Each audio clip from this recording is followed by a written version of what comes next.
जी अस्सलाम वालेकुम। लोग मुझसे पूछ रहे हैं कि जी जो हमारा सहेली पीसेस पाउडर है चिल्तन प्योर का, इसके बारे में बताएं, इसमें क्या इंग्रेडिएंट्स हैं, इसको इस्तेमाल कैसे किया जा सकता है।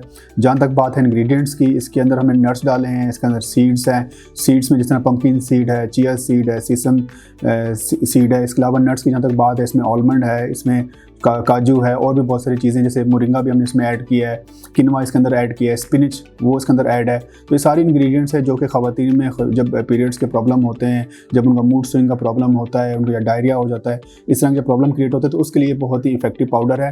और ये कोई मेडिसिन नहीं, ये 100% नेचुरल फूड सप्लीमेंट है। इसको पूरी आप लाइफ इस्तेमाल कर सकते हैं। इसका कभी ज़िंदगी में आप इसके आदी नहीं होंगे। जब छोड़ना चाहे आप छोड़ भी सकते हैं, लेकिन मैं रिकमेंड करता हूँ पूरी ज़िंदगी इसको यूज़ करें as a natural food supplement है। कोई मेडिसिन नहीं है, कोई परेशान होने की ज़रूरत नहीं है। अक्सर लोग होते हैं ज़रा घबराते हैं मेडिसिन की, हम आदी ना हो जाएं या कोई इसके साइड इफेक्ट ना हो। इसका कोई साइड इफेक्ट नहीं, 100% नेचुरल है।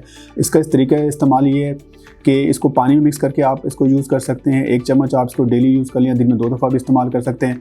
अगर आपको उसका टेस्ट अच्छा ना लगे तो थोड़ा सा जो है आप शहद इस्तेमाल कर सकते हैं, ज़्यादा नहीं, क्योंकि ज़्यादा शुगर भी, ज़्यादा चीनी भी पीरियड्स के दिनों में प्रॉब्लम क्रिएट करती है। तो थोड़ा सा जायके के लिए आपने हल्का सा थोड़ा सा शहद इस्तेमाल कर सकते हैं। इसके अलावा इसको दही में मिक्स करके आप इस्तेमाल कर सकते हैं। दही भी जो है ना, वो भी पीरियड्स के दिनों में ख़वातीन के लिए, बहनों के लिए बहुत अच्छा होता है। तो इसको आप दही में अगर 1 चम्मच मिक्स करके कंज्यूम करेंगे तो इसके और अच्छे रिजल्ट्स आएंगे। आप रिव्यूज़ भी देख सकते हैं, पूरा पाकिस्तान इसको इस्तेमाल कर रहा है। मुझे उम्मीद है कि आप भी इसे इस्तेमाल करेंगे और आपको इससे फ़ायदा होगा। थैंक यू, जज़ाकल्लाह।